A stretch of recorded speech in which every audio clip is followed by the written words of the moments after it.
Olá, Demari para Mares, e hoje eu vim gravar um vídeo especial para a gente conversar sobre, eu acredito, a parte mais difícil do meu processo, né? A parte que eu tive que ter mais coragem, que eu passei mais dor, a parte que eu tive que definitivamente entender o que eu ganhava e o que eu perdia. E eu quero dividir isso com vocês, para que vocês possam trazer para a vida de vocês, fazer algum sentido e poder ajudar vocês daqui para frente em muitas das decisões que vocês vão tomar. E eu quero começar esse tema perguntando para você qual é a intensidade que você tem dado na sua vida. Nós temos uma métrica, digamos assim, que a gente fala que o ser humano ele deveria tornar a vida dele em 10 versus 90%. Mário, o que é isso? 10%, gente, é o teu problema. É aquilo que te agonia, é aquilo que tá te causando algum tipo de problema. É aquilo que tu tem que fazer algo com ele. É o problema. E 90% é o que aquilo vai representar na tua vida, o tamanho que aquilo vai tomar na tua vida. Geralmente, a gente faz o inverso. A gente dá 90% de foco no problema, a gente se inunda do problema e só 10% na solução dele, no tamanho que ele está tomando na nossa vida. E aí tá a grande diferença de uma pessoa que ela consegue ter a vida mais tranquila, mais calma. Não que ela não tenha problemas, mas que ela tenha tranquilidade de resolver os problemas. Por quê? Porque ela não foca no problema. Exatamente aonde a gente foca, gente, expande. Se tu focar no teu medo vai expandir. Se tu focar no teu problema vai expandir. Se tu focar no teu resultado vai expandir. Isso é fato, é só a gente olhar os exemplos que a gente tem na volta da gente. A grande questão é conseguir trazer essa métrica para o nosso cotidiano. Vou te dar um exemplo claro para que tu possa entender bem. Vamos supor que tu saia, vai assistir esse vídeo, vai sair pensativo, vai para lá e pum, vai bater o carro. 10% é a batida do carro. Esse é o problema. Os outros 90% é o que tu vai fazer com o teu problema. É o tamanho que tu vai deixar isso tomar na tua vida. É a intensidade que isso vai tomar na tua vida. É a maneira que tu tá olhando para isso como, meu Deus, bati meu carro, agora meu mundo acabou. Ou, bati meu carro, vou ter que providenciar outras maneiras de conseguir me locomover. 90% é, de fato, aquilo que tu, como tu enxerga o teu problema. Nós somos campeões de olhar sempre para o problema com a maior porcentagem. Existe uma outra atividade que a gente faz que tu pega a pessoa que tá lá com problema, que ela tá vendo aquilo como sendo a maior, infinitamente gigante aquilo na vida dela, e tu pega uma folha branca, folha assim, branca, e tu larga um pontinho preto em qualquer ponto dela, larga no meio lá. Aí tu pergunta pra ela, o que você tá vendo nessa folha? E ela vai de cara te responder, um ponto preto. Mas e por que não observar que tem quase que a totalidade da folha branca? Por que a gente insiste em olhar o pontinho preto? Eu sei que não é fácil, eu sei que a vida da gente exige muito da gente, mas quando a gente começa a se dar conta dessas coisas, a vida começa a ficar mais fácil, mais tranquila. Gente, o nosso cérebro, ele é o maior adversário que a gente tem em tudo que a gente for fazer nessa vida. Por que eu falo isso? Porque o nosso cérebro está acostumado a deixar a gente na zona de conforto. Nosso cérebro é preguiçoso, gente. Ele quer sempre a escolha mais fácil, ele quer sempre a decisão que vai tomar menos energia dele. E é nesse ponto que faz diferença uma pessoa que não aceita os comandos do cérebro e fica nessa zona de conforto. Ah, tá tudo certo. Não, realmente. Ou aquela pessoa que diz, não, só um pouquinho. Eu não quero fazer, eu não estou disposta a fazer, mas eu preciso fazer. E eu vou lá e faço. Eu estou vencendo a indisponibilidade do meu cérebro. Porque, de fato, o nosso cérebro é preguiçoso. Quer que eu dou mais um exemplo da questão da gente tirar o cérebro da gente da zona de conforto? Quem nunca falou aquela famosa frase? Começo a minha dieta na segunda-feira. Aí eu te pergunto, Segunda de qual semana? De qual mês? De qual ano? Ou de qual século? Brincadeirinha. Brincadeirinha, mas com um baita fundo de verdade. A gente tá sempre naquela, não, eu vou mudar de vida, eu vou tomar essa decisão, eu vou cortar meu cabelo, eu vou emagrecer, eu vou começar a dieta, eu vou no supermercado fazer as compras de comidas saudáveis, tudo na segunda-feira. Mas, gente, a segunda-feira é só mais um dia. Ela é mais um dia como terça, como quarta, como quinta. O que faz a diferença da gente de fato olhar para isso de uma maneira diferente? Sair da nossa zona de conforto. Nos impulsionar a não aceitar a resposta fácil. A não aceitar a primeira resposta que o cérebro te manda. Essa sempre vai ser a resposta mais fácil. Vai ser a zona de conforto. Para que a gente saia da zona de conforto, a gente tem que ter uma coisa que a gente fala muito, mas poucas pessoas entendem de fato o que é o foco. Ah, eu sou focada, eu tenho que ter foco, eu preciso persistir. Gente, ter foco não é nada mais. Tem uma frase que eu gosto muito, gente. Até vou ler ela para não perder nenhum detalhe dela, gente. É a capacidade de aproveitar as condições naturais disponíveis a qualquer um e produzir poder, gerando mudança ao encontrar-se no mesmo ponto.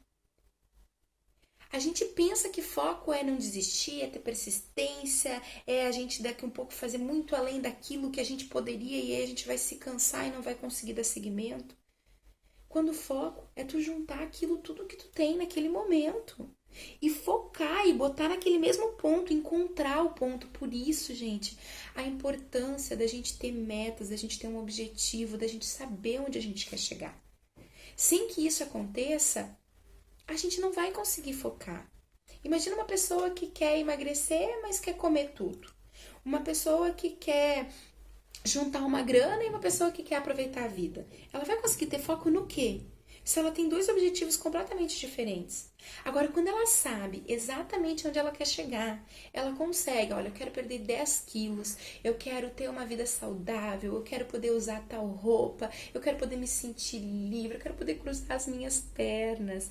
Gente, só pra gente que teve um sobrepeso ou que tem um sobrepeso muito grande, sabe a importância de tu poder sentar assim como eu tô sentada agora, de perna cruzada. Para a grande maioria das pessoas, isso pode parecer tão simples, corriqueiro, que nem nota. Mas a coisa que a gente mais gosta de trocar nos grupos que a gente faz parte é quando alguém consegue cruzar a perna pela primeira vez. É uma sensação maravilhosa. Por quê? Porque a pessoa encontrou um foco. Ela sabe que cada degrauzinho que ela for subir ou que ela for descer, porque tudo na vida da gente a gente ganha de um lado e perde do outro. O grande problema é quando a gente decide mudar, focar, e a gente esquece que nesse processo a gente vai ter que perder algumas coisas. E quando a gente entende que a vida é repleta de ganhos e perdas, a gente consegue perceber que tudo, absolutamente tudo, para te ganhar uma coisa, tu vai perder outra. E para te perder essa, tu vai ganhar essa. Aí tu vai dizer pra mim, Mari, isso é um trocadilho. Não, não é um trocadilho. É a realidade que todos nós vivemos. Todas as pessoas vivem. E foi nesse ponto que eu tive que me focar quando, depois de ficar 9 anos esperando a minha cirurgia, passando por o que todos nós passamos, porque a gente tem momentos na nossa vida que indiferem daquilo que a gente quer. Né? Eu passei por problemas familiares, eu passei por problemas pessoais, eu passei por problemas de perdas, né? E tudo isso nessa balança, tudo isso juntando e somando no corpo e cada vez mais engordando, até que um momento eu tive que entender que quando eu colocasse a minha mente em equilíbrio, deixasse a minha mente sã, eu teria discernimento e capacidade de fazer as minhas escolhas entre os meus ganhos e as minhas perdas, porque elas existem em tudo que tu for fazer na tua vida. Faz sentido isso pra você? Depois que eu passei todo esse processo, eu perdi 78 quilos. Vocês podem imaginar como ficou meu corpo? Para as pessoas que estão me assistindo agora e que passam por esse processo e que sabem como a gente fica grande e como a gente. As pessoas imaginam. Mas para você que não consegue visualizar, que tem o seu corpo já ajustado, pensa em pele sobrando para além da conta. Pensa que tudo no meu corpo era dobra. Era dobra na barriga, era dobra no braço, era dobra na perna, né? Era dobra no bumbum, era dobra em tudo que era lugar. Era pele excedente em tudo que era lugar.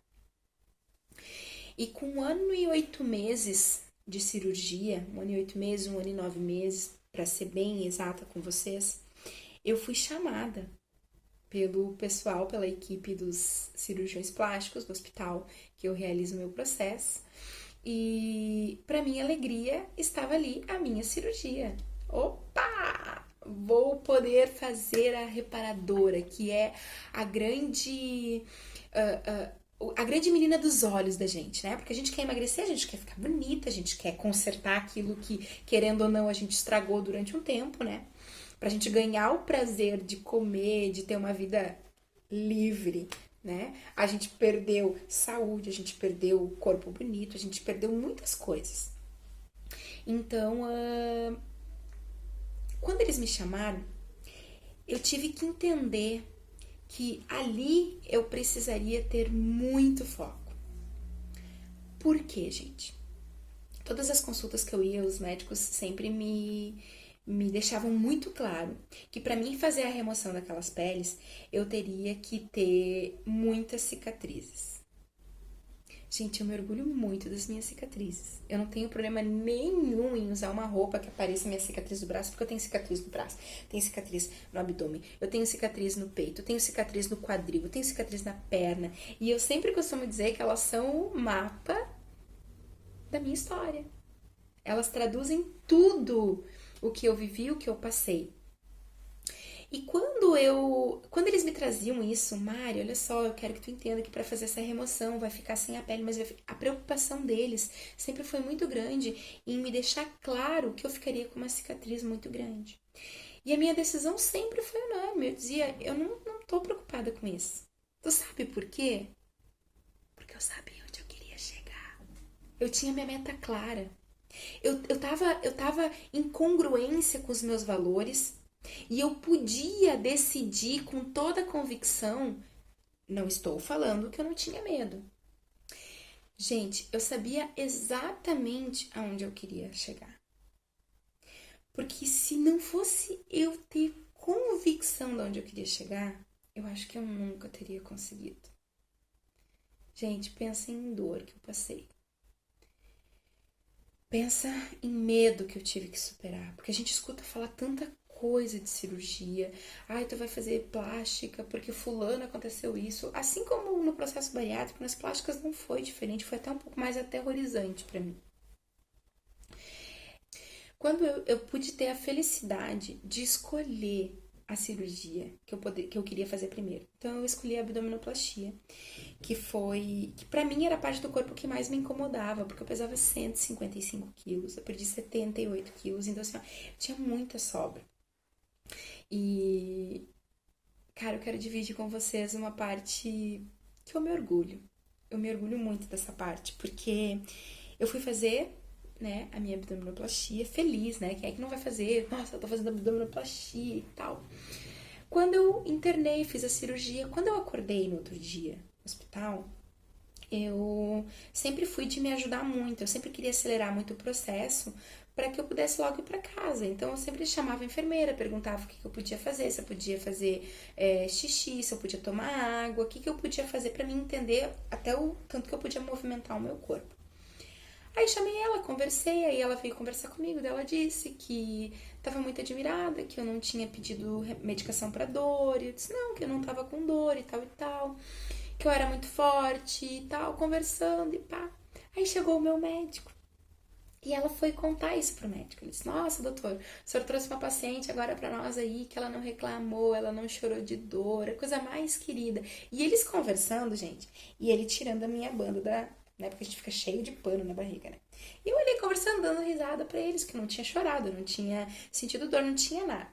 Quando ele tira a banda da minha barriga, Gente, que eu olho assim, eu tô deitada, né? Eu olho assim. Eu vejo a minha barriga lisa, como nunca na minha vida eu tive.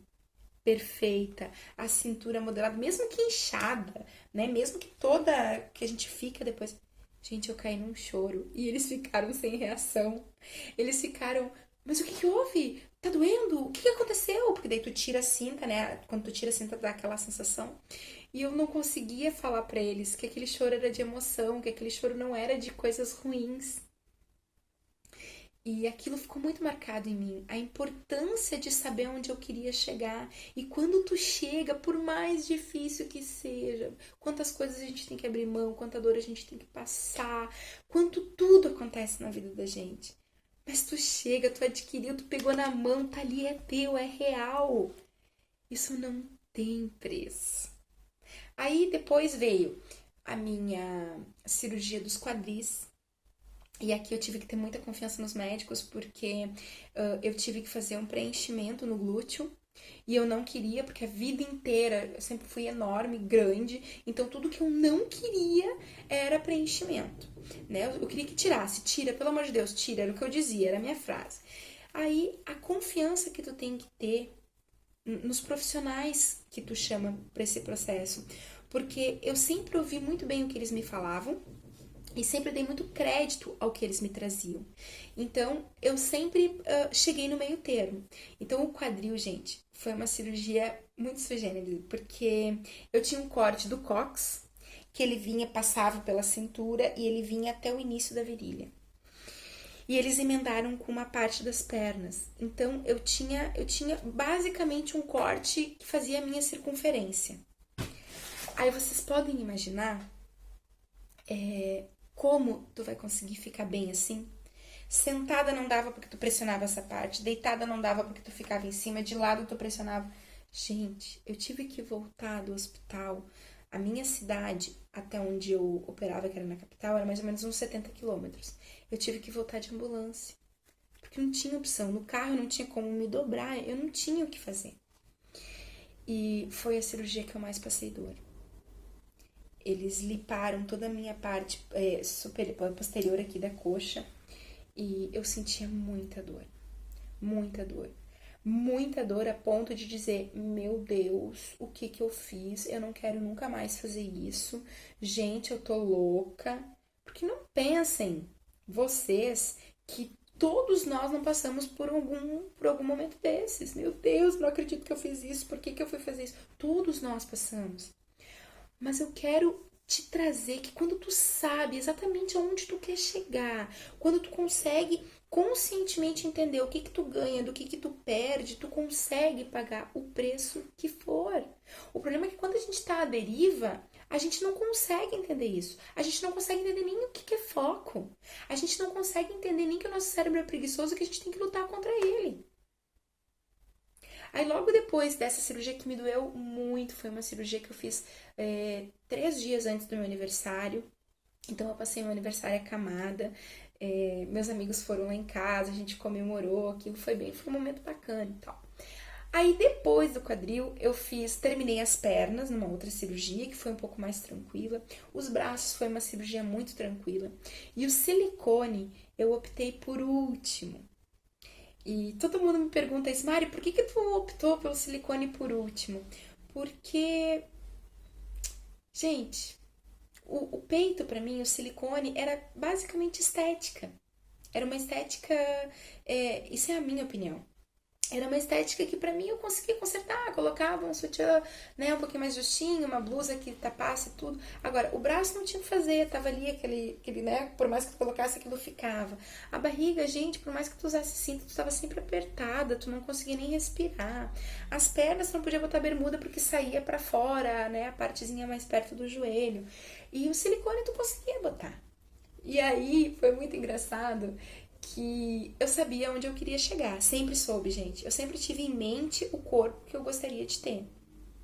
Inclusive, logo depois desse processo todo, eu perdi muito peso. Fiquei muito, muito, muito magrinha. E aquilo não me agradava. Eu não queria ser aquela raquítica chupada. Não. Eu queria ser uma pessoa saudável, com um corpo que eu olhasse no espelho e me agradasse. mas eu sabia exatamente o que eu queria ter. Então, eu cheguei na hora de nós decidirmos quanto eu iria colocar de silicone e eu e o doutor brigamos. Porque ele queria botar uma quantidade muito maior do que a que eu queria. E ele dizia, tu é a única pessoa que tá ganhando silicone e quer ter um peito normal. Eu disse, doutor, eu quero ser uma pessoa normal. Chega de excessos na minha vida, eu já carreguei muitos anos da minha vida excessos. O silicone vai ter a função de tirar essa quantidade de pele e fazer com que eles fiquem no formato normal. Porque eu tinha aquele peito de mãe que amamenta 500 filhos, sabe? Acho que tu sabe, né? Todos nós sabemos. Eu passei a minha adolescência inteira assim. Eu nunca pude desfrutar daquele corpo. Vou botar uma blusinha sem sutiã. Isso era fora de cogitação. Então era exatamente isso que eu queria. Eu queria apenas isso. Só que, gente, sem que eu mudasse a minha crença de merecimento, que eu merecia tudo aquilo ali, que esse processo todo ele estava sendo feito e colaborado para que ficasse bem, eu não teria conseguido pagar os preços. Quantas vezes tu consegue parar e analisar e saber o que tu quer, mas algo no meio do caminho te trava, algo no meio do caminho te puxa. Tu não tem força para embater com o teu cérebro, que é preguiçoso, já te contei isso lá.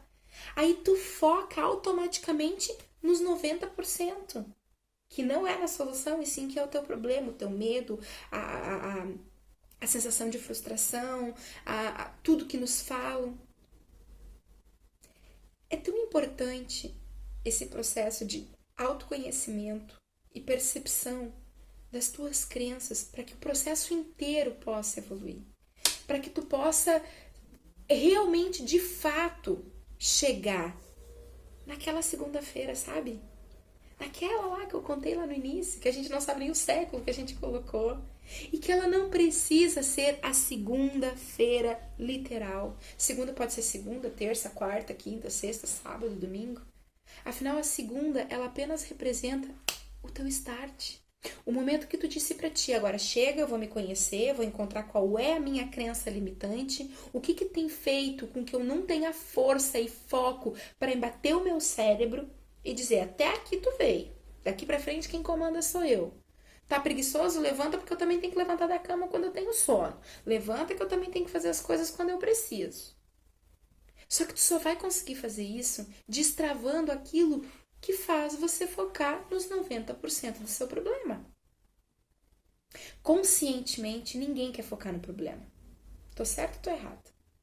Quem é que quer focar no problema?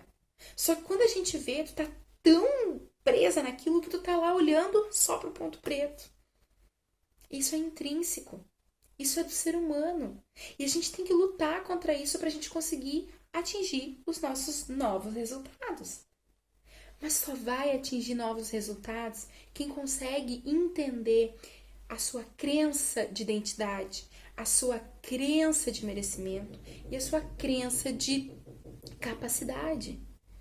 Eu sei que para você pode parecer redundante isso, a Mari só fala nisso, a Mari não muda o assunto, gente, eu mudo todo o tempo, eu tenho trazido elementos para vocês de diversos segmentos da nossa vida e como tudo isso se linka e acaba no mesmo ponto, para que tu possa entender e para que tu possa olhar com isso com verdade.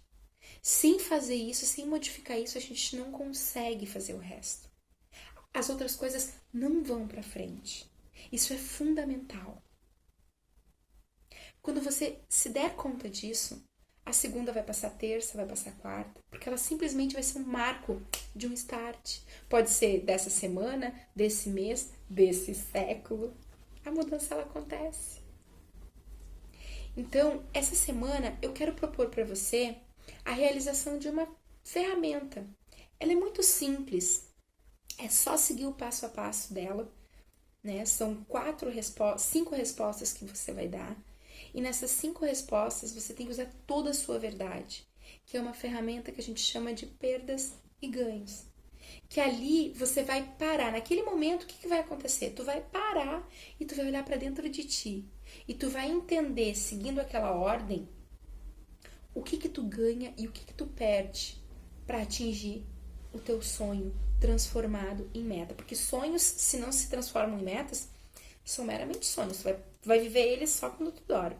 Tudo que tu sonha, tu precisa traçar como meta. Ela tem que ter um objetivo, ela tem que ser desafiadora, ela tem que ter um fundamento para todas as pessoas que convivem contigo, ela tem que ter uma data, um prazo.